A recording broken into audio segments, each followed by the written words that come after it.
Բարև սա Top Test-ն է, որ ներկայացնում է անցած շաբաթվա ամենահետաքրքիր ու կարևոր իրադարձությունները մեկ հաղորդման մեջ, ինչից սկսվեց եւ ուր հասավ ամփոփ մեր հաղորդման 30 րոպեների ընթացքում։ Մենք այսօր ձեզ կպատմենք։ Հացադուլանողներն ու չանողները ակցիա շարունակվում է։ Ռաֆի Հովհաննիսյանի յուրահատուկ ոճով տարվող քարոզարշավը, նախագահական ընտրությունների քարոզարշավի երկրորդ շաբաթը։ Գարեգին Նժդեհը վերջապես մեծ էկրաններին է, ինչ ասացին ֆիլմի առաջին դիտողները այդքան քննադատված կինոնկարի մասին։ Նազենի Հովհաննիսյանի համեմատությունն ու դրա պատճառով բարձրացած աղմուկը, արդյոք շոու բիզնեսի ներկայացուցիչների ասած յուրաքանչյուր խոսք պետք է դիտարկել քաղաքական կոնտեքստում։ Սոնա Շահգելձյանը այս շաբաթ ևս դարձել է համացանցի հիթը, նա պարում է Gangnam Style-ի պարը։ Top Test ամենահետաքրքիրը մեկ փաթեթով։ Անցած շաբաթ ուշադրության կենտրոնում նորից հացադուլի թեման էր։ Նախագահի գրեթե բոլոր թեկնածուները կամ խոսել են այդ թեմայով, կամ էլ հայտարարել, որ միանում են Անդրեասին։ Առաջին հայտարարողներից ու միացողներից էր Պարուր Հայրիկյանը, ում ճիշտ է Անդրեասի կողքին նստած չտեսան, բայց Հայրիկյանը ազնիվ խոսք տվեց, որ 3 օր շարունակ ոչ հաց է ուտելու, ոչ էլ ջուր խմելու։ Մի խոսքով ծոմապահություն քարոզչության ընթացքում։ 3 օր շարունակ Հայրիկյանը պարտաճանաչ գրառումներ էր կատարում իր ինտերնետային էջում ու պատմում սեփական առողջական վիճակի մասին։ Հայրիկյանը գրում է ու բնականաբար նաև գրառումներ է կատարում դասական ուղղագրությամբ։ Հացադուլիս 3-րդ օրն է, այսօր մարզանքս չարեցի, սրտի շրջանում ճշվածություն կար, ընդհանրապես խորհուրդ են տալիս չուտելու ժամանակ շատ ջուր խմել, բայց քանի որ Անդրեաս Ղուկասյանի անժամկետ հացադուլին սատարում է միայն երրորդյա հացադուլով, որոշեցի գնալ 4 տեսակի կիրառման ճանապարհով, քիչ անց ևս մեկ անգամ կայցելեմ իրեն։ Սակայն Հայրիկյանը իր նպատակին հասնելու համար ավելի հեշտ ճանապարհ է ընտրել, ու քանի որ նա պնդում է, որ իր ուզածը հայ ժողովրդի բարեկեցությունն է, ապա համոզված է, մյուսները պարզապես չեն կարող իր հետ չհամաձայնել։ Ու հենց այդ պատճառով էլ Հայրիկյանը պարզ ու հասարակ առաջարկություն է անում՝ միանալ իրեն։ Սերժ Սարգսյանին, Ռաֆի Հովհաննիսյանին ու Հրանտ Բագրատյանին կոչ եմ անում միավորվել երկրորդ փուլից խուսափելու համար։ Հնարավոր են թեկնածուների միավորումներ, որի մարդիկ շատ են սպասում։ Ես տեսնում եմ, որ եթե իմ շուրջը համախմբվեն, մենք առաջին փուլում շատ հանգիստ հաղթելու ենք։ Որևէ մեկի շուրջը եթե համախմբվեն, հաղթում ենք։ Պարզ է, որ նման առաջարկը դուր կգա բոլորին, եթե իհարկե այն մարդում շուրջ պետք է միավորվեն բոլորը, հենց ինքը լինի։ Սակայն մինչ այսօր թեկնածուի այս հայտարարությանը ոչ ոք չի արձագանքել։ Հայրիկյանը իր պարտքը կատարեց, 3 օր իրեն հացից կտրեց ու կարևոր առաջարկել արեց, սակայն Անդրեասի քայլը ոգևորել էր նույնիսկ նրանց, ովքեր դուրս էին մնացել ընտրապայքարից։ Պավլիկ Սարգսյանը Օվուտնյակի շարքերում չէ հայտարարել է, որ միգուցե ինքն էլ ծայրահեղ քայլի գնա ու նստի Անդրեասի կողքին, բայց Պավլիկ Սարգսյանը հենց սկզբից էլ ասաց, որ իր պահանջները ուրիշ են լինելու։ Ես ուզում եմ իշխանավորներին հրավիրել սեղանի շուրջին բարձրացրած հարցերը քննարկեն եւ նրանց էլ կհուշեմ, թե ինչպես դուրս գալ այս վիճակից։ Ես արճակատման չեմ գնա, ժողովրդին փողոց չեմ հանի, թե չէ ես էլ կդառնամ նրանցից մեկը։ Ես առաջնորդվում եմ Գանդիի ու Նելսոն Մանդելայի գաղափարներով։ Ու մինչ թեկնածուներն ու նախկին թեկնածուները որոշում են միանալ Անդրեաս Ղուկասյանին թե ոչ, ՀԱԿ պատգամավոր Գուրգեն Եղիազարյանը միանգամից ամեն ինչ հասկացավ։ Պատգամավորը համոզված է Անդրեաս Ղուկասյանը պարզապես իր սեփական շահերն է պաշտպանում ու արդեն մտածում է ապագայի մասին։ Եթե գանխլելու Սևանի իր լողափը կամ ռադիոն, այսօր նա հիմքեր ստեղծեց, որ այդ դեպքում նա կհայտարարի, որ վերցնում են, քանի որ դեմ էր դուրս եկել բռնապետությանը։ Անդրեասը իմ կարծիքով Հայաստանի Հանրապետության քաղաքացու սեփականության իրավունքն է սկզբում ուզում պահպանել։ Անդրեասը իսկապես լողափ էլ ունի, Ֆլամինգո Արտ ռադիոհայ է, այնպես որ Գուրգեն Եղիազարյանը իսկապես լավ տեղեկացված է։ Իսկ հացադուլին միանալ չցանկացող Ռաֆի Հովհաննիսյանը շարունակում է իր յուրահատուկ քարոզարշավը։ Յուրահատկությունն էլ կայանում է քայլելու անհագ ցանկության մեջ։ Օրեր շարունակ Ժառանգություն կուսակցության նախագահը չի հոգնում քայլել ու շփվել մարդկանց հետ, իսկ նրա հանրահայտ այցելությունը գեղեցկության սրահ զարմացրեց ու հիշվել է մինչ այսօր բոլորին։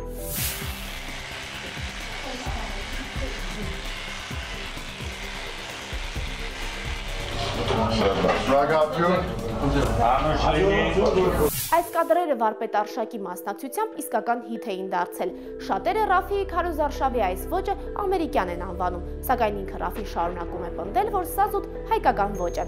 Ռաֆի Հովհաննիսյանի անվերջ քայլելու ցանկությունը այնքան էր զարմացրել լրագրողներին, որ նրանք որոշեցին պարզել, թե ինչումն է գաղտնիքը։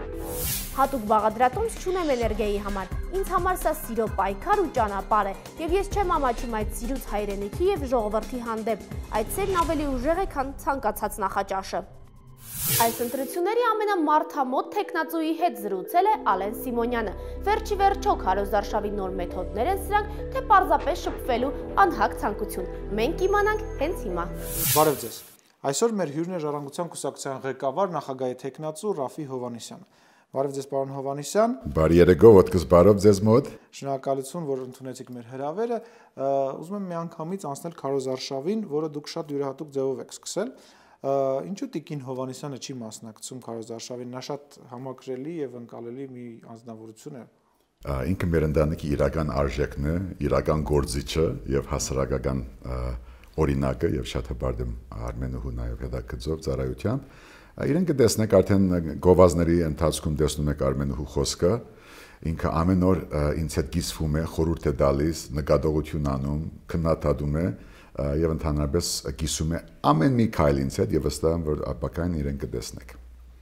Ավելի մի քիչ քաղաքականությանը անցնենք, ըստ ձեզ ինչու են օրինակ հանրապետականի ներկայացուցիչներ, բավականին բարձրաստիճան ներկայացուցիչներ զբաղված ձեր քարոզարշավի մեկնաբանությամբ, հետևում են կոմենտներ են անում դրա հետ կապված, ինչով է դա պայմանավորված։ Բոլորը իմ աչքի առաջ հավասար են, դրա համար ես հարթությունների պայքար չեմ դանելու։ Ինձ թվում է, որ հիմնական մրցակից գործող նախագահ մինչև հիմա ձևը չի գտել ինձ պատասխանելու իմ խնդիրների, իմ հարցադրումների եւ պատվիրակվում են ներքևի էշելոնները ճակերտների մեջ։ Ես նրանց չեմ պատասխանում։ Հիմնական պատասխանատվությունը գրում է հիմնական մրցակից պարոն Սարգսյանը, իսկ մնացածը կարող են իրենց արշինի վերմագի եւ ինքնադիմանկարի համապատասխան ինչ ուզում են հաչել, դա իրենց գործն է։ Եվ պարոն Հովհաննիսյան, դուք նշեցիք հավասար վերաբերմունքի գործոնը, որին դուք հետևում եք, բայց ձեր հոլովակներում դուք օրինակ դիմում եք Սերժ Սարգսյանին, բաժանում եք Սերժի Հայաստան եւ Ռաֆու Հայաստան։ Ինչ օրինակ չեք անում նույնը Բագրատյանի պարագայում կամ Անդրեասի պարագայում, չի կարող լինել Բագրատյանի Հայաստան։ Ինչու եք նման բաժանումով։ Չէ, ես նման բաժանում չեմ անում, ես ասում եմ գա այսօրվա Հայաստանը եւ վաղվանը, անիրավը եւ իրավականը, աբորինին եւ սահմանադրականը եւ ընդհանուր առմամբ այն Հայաստանը, որ պետք է որոշի Հայաստանի ժողովուրդը, ոչ թե Ռաֆու եւ Սերժի, այլ մի Հայաստան է, մեկ Հայաստան է, բայց այդ մեկ Հայաստանը ունի երկու պատկեր, մեկը իշխանական պատկերն է, իր շատ ծանոթ հետաքրքրով, թե արտաքին թե ներքին քաղաքականությամբ, թե ինչպես է վերաբերում իրավունքին, օրենքին, շարքային քաղաքացուն, եւ կա նաեւ ժողովրդին պատկանող Հայաստան իշխանությունը, որ ռոմանտիկա չէ, որ դա հրամայական է, եւ ուղղակի հասունացել է այդ բահը, որ մենք ներկայացնում ենք այսօրվա բահը, եւ այն, որ եթե Հայաստանի ժողովուրդը մի անգամ 20 տարվա ընթացքում իր խոսքը գործը մեգանի կարող է ինքը ունենալ, եւ ի վերջո, ես չգիտեմ հետո ինչ ես հարցնում, շատ հարցնելու, որովհետեւ շատ հետաքրքիր հարցեր ես տալիս ալեն, բայց կարող եմ ասել, որ ես հերքում եմ, մերժում եմ այն թեզը, որ որոշ մարդիկ շրջանառության մեջ դրել են, առայն որ ով մասնակցում է ընտրությունները, ինքը լեգիտիմացնում է այս իշխանությունը։ Ես հակառակն եմ ասում, ով փետրվար 18-ին այս կամ այն պատճառով ամենաբարի սրտով գամա ագամա ով դաննստ եւ չմասնակցի, հենց իր անդարբերությամբ, իր փասիվությամբ, իր մեկ խանդով ոմանց կողմից ինքն է որ լեգիտիմացնում է այս իշխանության շարունակումը։ Դրա համար ես ասում որ շատ հստակ արդեն շախմատի դախտակ է, սևեր եւ սպիտակներ, ժողովուրդ եւ իշխանություն, եւ թող ժողովուրդը որոշի ինքը ինչ է ուզում։ Ես հարկում եմ թե Բագրատյանին եւ Հայրիկյանին եւ դա հրաբարակ ասել եմ, մի քանի անգամ Անդրեասին այցելել եմ, ես որևէ խտրականություն չեմ դնում։ Սա երկու հոգու պայքար չէ, սա անգամ գուսակցագրիվ չէ։ Ժառանգությունը վայր է դնում իր գուսակցական դրոշը եւ ասում է որ սա համակարգացիական մեր աբակայի համար սովորական հայ մարդու պայքարն է իր երկիրը փոխելու եւ իշխանությունը, որը սահմանադրության պահանջն է, իրեն վերադարձնելու համար։ Օրինակ այսօր հնչում են կոչեր ընդհանուր առմամբ հանել տեխնացությունները, մի քանի տեխնացու արդեն հայտարարել են, որ հանելու են իրենց տեխնացությունները։ Չկա որևիցե այդպիսի տարբերակ, որի պարագայում դուք կհանեք ձեր տեխնացությունը։ Ինչպես մեր նշանաբանն է, ամեն ինչ հնարավոր է, միայն Աստվածն է կանխորոշում։ բայց թող ոչ մեկը իմ փոխարեն կամ Հայաստանի քաղաքացու փոխարեն ոչ կանխորոշի, ոչ վերջնագիր ներկայացնի, ոչ իրեն մարգարեի տեղ տնի, թե ինչու մասնակցեցին, տեխնազություն առաջադրեցին, հետո հետ քաշվեցին, դա արդեն իրենց իմանալիքն է։ Ես չեմ բացառում, որ կլինեն այդպես առարգայական հանգամանքների մի խաչմերուկ, որի դեպքում մենք ամեն ինչ կվերանայենք, բայց ներկա դրությամբ ես ասում եմ, որ մենք գնում ենք շատ հստակ, նպատակասլաց դեպի 20 տարվա ընթացքում առաջի անգամ դե յուրե Հայաստան։ Գերձեն թե չգերձեն, սուդը իջեցնեն, անհավասար պայմանները տարածեն թե չէ, եւ դրա նախանշանները կան տարբեր ոլորտներում։ Ես կարծում եմ, որ եթե հայ ժողովրդի գերագշի մեծամասնությունը մասնակցի այդ օրը, ոչ թե հետ քաշվի, հետ գանգնի պայքարից, մենք կունենանք այդ նոր Հայաստանը։ Ես հակված չեմ հրաժարվել պայքարից եւ գոչ եմ անում, որ հայ ժողովուրդը չհետևի այն խորհուրդներին, որը դանում են դեպի ոչնչաբաշխություն, ֆատալիզմ, ճակատագրաբաշխություն եւ որ մենք ընդհանրապես գապ չունենք։ Եթե պայքարը հիմա չգնա, ուրեմն չգա փետրվարի 19-ի Հայաստանը։ Դուք նշել եք պայմաններ, որոնց դեպքում կհամարեք ընտրությունները ավարտված։ Արդյոք նշված պայմանները բավարար են, որպեսզի համարենք, որ ընտրությունները լավ անցան եւ բավարար կերպով։ Ներկայությամբ չեմ բավարարում։ Ես երեք դա մեկնաբանեցի իմ իսկ խոսքը մեկ-մեկ դարընթերցում կա իմ առոգանությունից յանելով եւ ես ասացի, որ վերջացած են ոչ թե ընտրությունները, ընտրական գործընթացը, որովհետեւ հայ ժողովուրդը պետք է մասնակցի բոլոր դեպքերում, բայց վերջացածը գործող նախագահի առաջարկած հեքիաթային Հայաստանը, որ ինքը գեղեցիկ ջարերի միջոցով Բրյուսելում, չգիտեմ, Փարիզում, Երևանում եւ այլուր ինքը բարձրաձայնում է։ Եթե ինքը լուրջ է իր խոսքի ճշմարտացիության մասին, ինքը հիմակվանից արդեն պիտի լուծած լիներ իր ենթականների, իր նախարարների, իր շտաբի բեդերի, մարզպետների, ոստիկանաբեդերի, անվտանգության բեդերի վարկը, որոնք արդեն ցուցանում են քարոզարշավի ահա այս 6-րդ օրը, որ այդ անհավասար պայմանները կան։ Դրա համար ինքը պիտի որոշի այսպես շարունակել ունենալ այսպես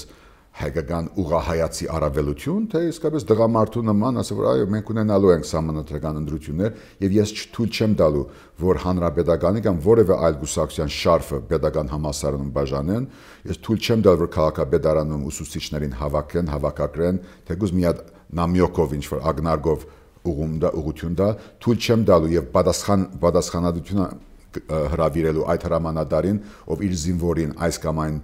խորհուրդ տալիս է, եթե Փարոսի երեխեքը գնում են եւ ցուցակագրում, այդ բոլոր ոլորտներում ով խախտի օրենքը, ով ահապեկի քաղաքացուն, Սերժ Սարգսյանը կամ պիտի իրեն պատասխանատվության հրավիրի, կամ ինքը պիտի մասնակցի այդ ամբողջ սդին եւ գեղեցիկին իր ձեռքում է եւ արդեն երկուշաբթի օրը կոնե քարոզարշավի այսպես առաջի շաբաթվա ավարտին կիմանանք թե ինչումն է վիճակը, բայց եթե սլակավարների, ինչ որ ենթականերին ուղարկում է ինձ պատասխանելու համար, ես նրանց չեմ պատասխանելու, ինքը պիտի որոշի ինքը ինչ է ուզում։ Ես չեմ ուզում արյան հեղափոխություն, ես չեմ ուզում հետընտրական հուզումներ, բայց ես պատրաստ եմ իմ կյանքի գնով այս պայքարը դանել եւ ամեն ինչ անել, որ փետրվարի 18-ին մենք ունենանք աննախադեպ ժողովրդի հաղթանակ եւ դե յուրե արդյունք անկախ նրանից։ Ես չեմ ասում Ռաֆի քվեարկեն, բայց գնան եւ մասնակցեն։ Ես ինքս հացաթուլի դեր եղել եմ, հացաթուլի հետաքրքիր ես գիտեմ թե դա ինչ դժվար է եւ դրա համար Անդրեասին մոտեցեմ, խնդրել եմ, որ մի բակա, որ ինքը իր արդեն ազդագարել է, իր մեսեջը ուղերձը փոխանցել է, բայց նախընտրական աշխարհում մեզ պետք է առողջ քաղաքացիներ, ովքեր պատրաստ են իրենց բանականությամբ, իրենց կյանքով նաեւ մասնակցել աբակայի գերդմանը եւ ոչ երբեք վերջնակրերով եւ հիվանդանոց գնալով։ Հունվարի 28-ին Հայաստանը նշում էր հայկական բանակի կազմավորման 21-ամյակը։ Մի կողմ դնելով բոլոր միջոցառումներն ու համերգները, հայկական կայքերից մեկը որոշեց տոնական ցուցակ կազմել ու այն նվիրել ազգային ժողովի падգամավորներին։ Տոնական ցուցակը վերաբերում էր եւ հայկական բանակին եւ падգամավորներին։ Անունների անվերջ ցանկը հուշում էր այն մարդկանց, ովքեր եւ ոչ մի օր չեն ծառայել հայկական բանակին։ Ու քանի որ բոլորին թվել հնարավոր չէ, մենք առանձնացրինք յուրաքանչյուր կուսակցության ամենահիշվող դեմքերից 3-ին ու կազմեցինք փոքրիկ ցուցակ։ ՀՀԿ-ի падգամավորների երկար ցուցակից 3 ամենահիշված ու չծառայած դեմքերն են Էդուարդ Շարմազանովը, Կարեն Ավագյանը, Սամվել Ֆարմանյանը։ ՀԱԿ 3 հիշվող չծառայողներն են Լևոն Զուրաբյանը, Նիկոլ Փաշինյանն ու Հրանտ Բագրատյանը։ ԲՀԿ падգամավորներից հիշվելու չեն ծառայել Վարդան Օսկանյանը, Ստեփան Մարգարյանը, Տիգրան Ուրիխանյանը։ Այս շաբաթ վերջապես մեծ էկրաններ բարձրացավ բոլորի կողմից այդքան քննարկված Գարեգին Նժդեհ կինոնկարը։ Պրեմիերայի օրը հատուկ էր ընտրվել հունվարի 28-ին։ Փակ ցուցադրությանը հրավիրված էին բարձրաստիճան պաշտոնյաներ ու հանրապետության նախագահը, իսկ ֆիլմի անձնակազմը շունչը պահած սպասում էր ոչ այնքան ցուցադրությանը, որքան գնահատականներին։ Քննադատողների ու քննադատությունների մասին ցուցադրությունից առաջ խոսել էին նաև շոու բիզնեսի աստղերը։ Եթե չեն տեսել եւ քննադատում են, կարծում եմ դա մի քիչ անհիմն է, իմ կարծիքով։ Շատ հումորով են վերաբերում այդ ամեն ինչին։ Լրագրողները անհամբեր սպասում էին ֆիլմի ավարտին, քանի որ հենց այդ ժամանակ հնարավոր կլիներ պարզել, թե ինչ է մտածում նոր կինոնկարի մասին երկրի նախագահը։ Ու չնայած որ ինքը նախագահը լրատվամիջոցների հետ չզրուցեց, Նժդեհի դերակատար Արտաշես Ալեքսանյանը պատմեց, թե անձամբ իրեն ինչ է ասել երկրի նախագահը։ Այո, շնորհակալություն ասեց։ Մալադեց, շատ լավն է։ Հենց ցուցադրությունից հետո մի շարք հանրային մարդիկ շտապեցին իրենց կարծիքը հայտնել նոր կինոնկարի մասին, ու որքան էլ դա տարօրինակ է, մինչ օրս ոչ մի բացասական կարծիք չի հնչել։ Ցնցված եմ, տպավորություններս չափ ու սահման չունեն, վիթխարի աշխատանք էր կատարված, շնորհավորում եմ ընկերներիս, ովքեր ստեղծել են այս ֆիլմը, նաև դիմում եմ այն անհեթեթ կոմենտներ գրող ու ինքնահաստատվել երազող էակներին, սիրելիներս, չի կարելի վատաբանել մի բան, որ դեռ չեք տեսել, ամոթ է, մտածեք ձեր հեղինակության մասին, կրկին, բրավո ընկերներիս լավ աշխատանքի համար։ Բրավո Հրաչ Քեշիշյան։ Շատ հետաքրքիր ֆիլմ է, ինձ թվում է սենտիմենտալությունը մի քիչ ավելի շատ էր, քան անհրաժեշտ է, ֆիլմը պետք է լրջորեն գնահատվի։ Համենայն դեպս հիմա արդեն ֆիլմը մեծ էկրաններին է, ու արդեն յուրաքանչյուրը կարող է իր սեփական աչքով տեսնել կինոնկարը ու հասկանալ, թե իրեն անձամբ ինչն է դուր գալիս, իսկ ինչը ոչ։ Անցած շաբաթվա ամենակննարկված իրադարձությունը Նազենի Հովհաննիսյանի մասնակցությամբ մեկ հոլովակն էր ու ընդամենը մեկ ֆրազը, որ իրար խառնեց բոլորին։ Նազենին Սերժ Սարգսյանի նախընտրական հավաքներից մեկի փորձը անելիս որոշել էր խոսել փոխաբերություններով։ Արդյունքը մեծ աղմուկն էր։ Մի բարձր նորից այս մեջտեղի դիտը ազատում ենք պրիատին։ Այ դժվարություն։ Մենք ասում ենք, մեծ հայտարարում ենք տեխնատորի անունը, մի անգամից կազմակերպած մի մարդու նման տվեք այլ մեջտեղում, տվեք ջանը մի անարեք, դա պարեք, դա։ Շատ շնորհակալություն հետ ենք փակվում, որտեղ Մովսեսի գալուստը լինի կարմիր տողի։ Ու քանի որ գալու էր Սերժ Սարգսյանը, մարդիկ ենթադրեցին, որ հաղորդավարուհին երևի թե ուզում էր Սերժ Սարգսյանին համեմատել Մովսեսի հետ։ Հենց այդ պատճառով էլ մի շարք մարդիկ շտապեցին վիրավորանքների ու քննադատությունների մի ամբողջ շարք ուղղել Նազենիին։ Հաղորդավարուհին էլ իր հերթին շտապեց բոլորին բացատրել, ինքը ոչ ոքի անուն չի տվել։ Ես նման բան չեմ ասել ու չգիտեմ, թե ինչ են սարքել։ Ես ասել եմ, երբ որ դուք բացվում եք, կարծես լինի Մովսեսի գալուստը, այսինքն հանդիսասրահում մեջտեղը բացվելու մասին է եղել։ Սերժ Սարգսյանի անունը ես չեմ տվել։ Միջադեպի մասին խոսեցին գրեթե բոլորը, ճիշտ է Նազենին թե ոչ քննարկում ու վերլուծում էր ամբողջ հանրությունը։ Առավոտ օրաթերթի խմբագիր Արամ Աբրահամյանը առաջիններից էր, որ արձագանքեց այս միջադեպին։ Պարզվեց լրագրող խմբագիրը մեղավոր է համարում եւ Նազենիին, եւ նրան վիրավորողներին։ Նազենիի արտահայտությունը Մովսեսի եւ Կարմիր ծովի մասին իհարկե անհաջող քծնանք է, նրա հասցեին քֆուրները ինքնահաստատման անհաջող միջոց։ ՀՀԿ-ականներից հաղորդավարելու կողքին շտապեց կանգնել կրթության եւ գիտության նախարար Արմեն Աշոտյանը։ Աշոտյանի երկար գրառումից պարզ դարձավ, որ նրա համոզմամբ այսօրվա խնդիրը հիմնականում նախանձի մեջ է։ Ի հեճուկս նրանց տեսահոլովակի Մովսեսը Սերժ Սարգսյանը վստահաբար հասցնելու է իր ավետյաց հողում ապրող ժողովրդին դեպի ապահով Հայաստան, ու մեզ հետ է լինելու անգամ նրանք, ով մեզ չի հավատում այսօր, բայց վայելելու է մեր համատեղ աշխատանքի պտուղները վաղը։ Հետգրություն, Նազենի ջան, նախանձն ու խանդը երկվորյակներ են, որ ծնվում են հաջողակ մարդկանց զուգահեռ եւ ուղեկցում նրանց ամբողջ կյանքի ընթացքում։ Ես ու դու դա լավ գիտենք։ Այս ամբողջ պատմությունը նորից բարձրացրեց շոու բիզնեսի ներկայացուցիչների գրավվածության թեման քաղաքականության ու քարոզարշավների մեջ։ Ինչպես ամեն քարոզարշավ, այնպես էլ այս անգամ հայկական փոփ ինդուստրիան ակտիվ մասնակցություն է ունենում ընտրություններին։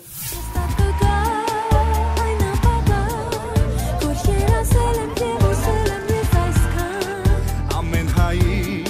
սրտի չափով մեջ ապրելու ենք կապահով Հավատա ու կտեսնես ամեն քո նոր փոխված քայլով փոխվում եմ ես Հավատա որ միշտ էլ կա դեպի օր կյանք ու երազանք տանող ճամփա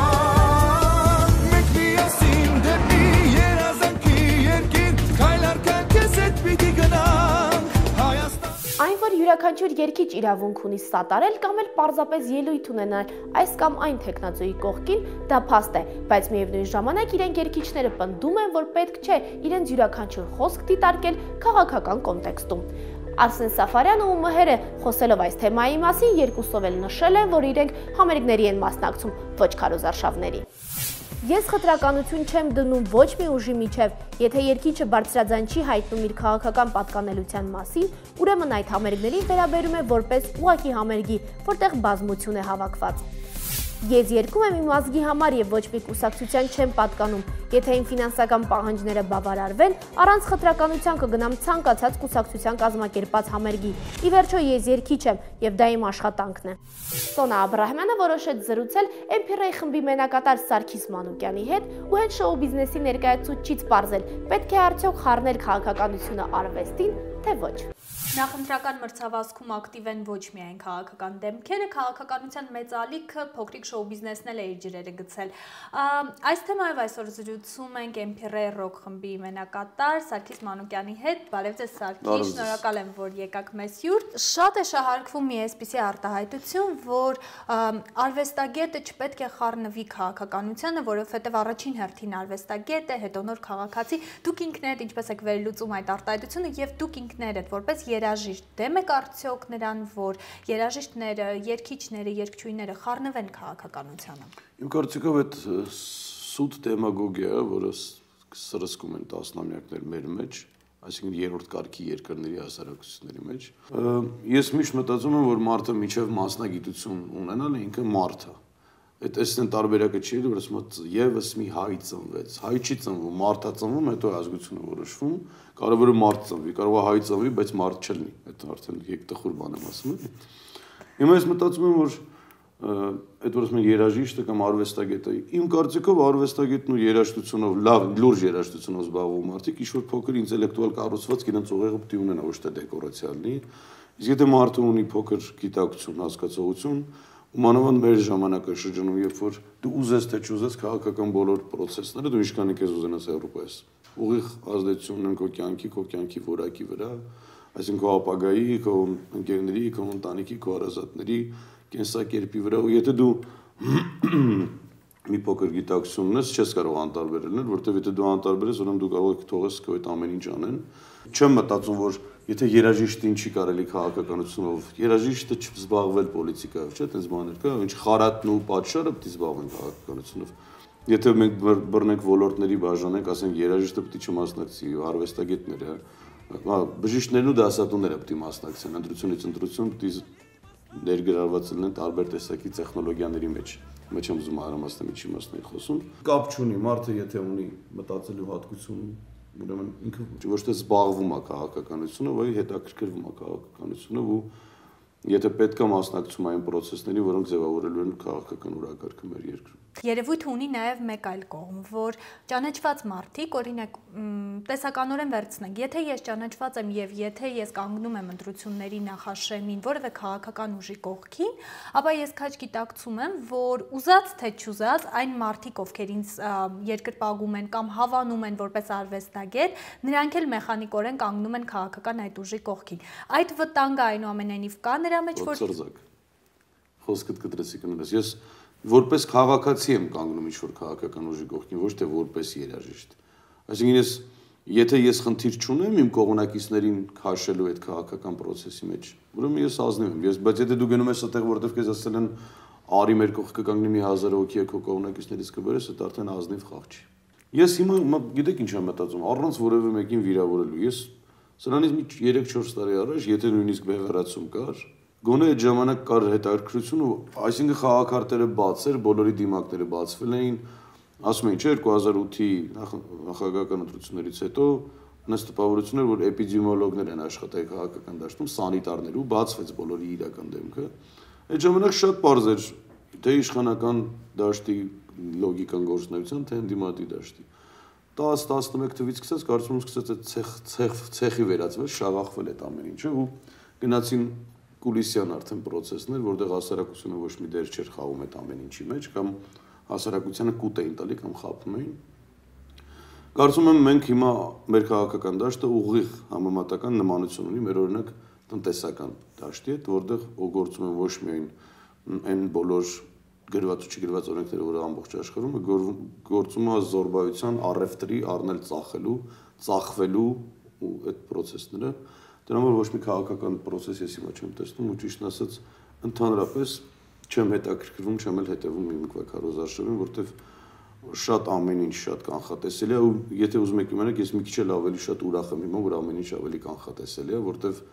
այն անկանխատեսելի մարդիկ, որոնք այսօր process-ների մեջ կան, ավելավա դրանք process-ից շուտ դուրս գան։ Ընդունված պրակտիկա է իհարկե նաև դրսում, երբ արտիստը, երգիչը, երգչուհին, երաժիշտը կանգնում են որևէ քաղաքական ուժի կողքին։ Մեզ մոտ այս դեպքում երգիչը կանգնում է քաղաքական ուժի կողքին, որովհետև համամիտ է նրա գաղափարներին, թե այնուամենայնիվ կանգնում է նրա կողքին, ով ավելի շատ կվճարի։ Մեր մոտ այդպես բան չկա։ Մեր մոտ երգիչներն ու արվեստի գործիչները, ովքեր քաղաքական process-ների ժամանակ երևում են, հիմնականում 90%-ով կանգնած են իշխանության կողքին։ Երբ որ դուք ասում եք քաղաքականության կամ քաղաքական գործիչների, այդ պիտի նշվի, որ շատ քիչ մարդկանց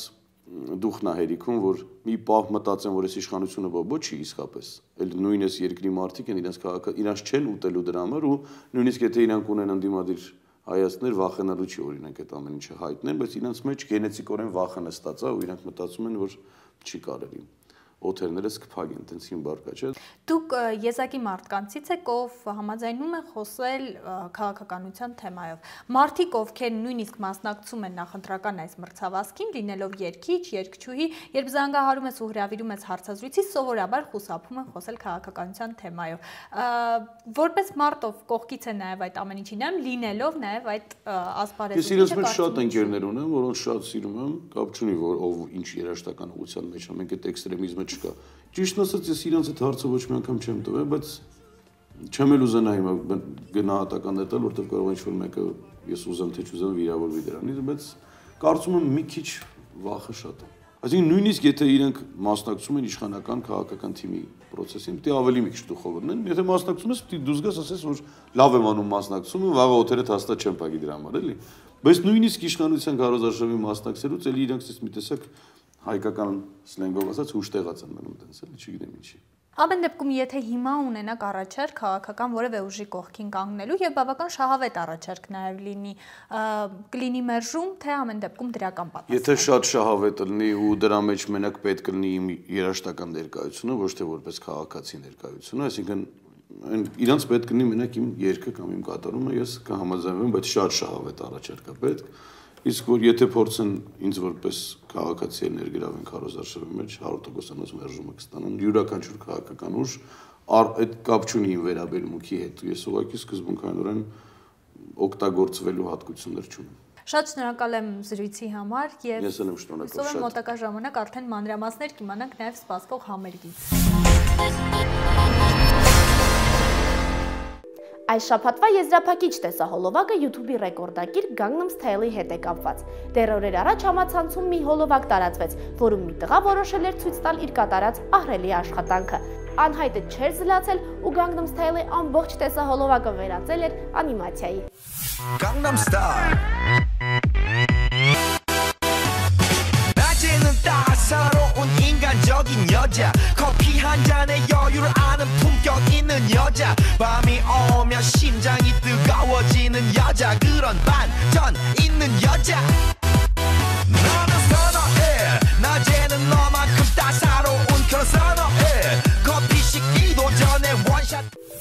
Այս հոլովակից հետո համացանցում մեկ վիդեո էլ տարածվեց։ Այս անգամ հոլովակի հերոսը Սոնա Շահգելդյանն էր։ Սոնա Շահգելդյանն էլ որոշել էր ապրել Gangnam Style-ի պարը։ Oppa Gangnam Style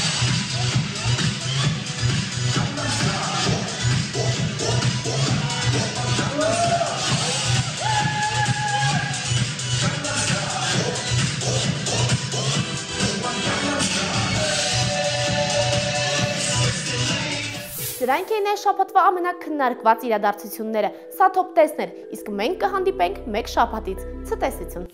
Մեգապոլիս, ձեր բաց պատուհանը դեպի մեծ աշխարհը։ Դեմքեր, դեպքեր, պատմություն, նոր հայացք, ինքնատիպ դիտարկումներ։ Այս բոլորը Մեգապոլիսի էջերում։ Մեգապոլիսն արտացոլում է կյանքը ոչ միայն այնպիսին, ինչպիսին մենք ենք տեսնում, այլ այն կյանքը, որ տեսնում ենք ձեզ հետ միասին։ Ընտրիր նոր ճանապարհը։ Քայլիր դեպի Մեգապոլիս ու Մեգապոլիսի հետ։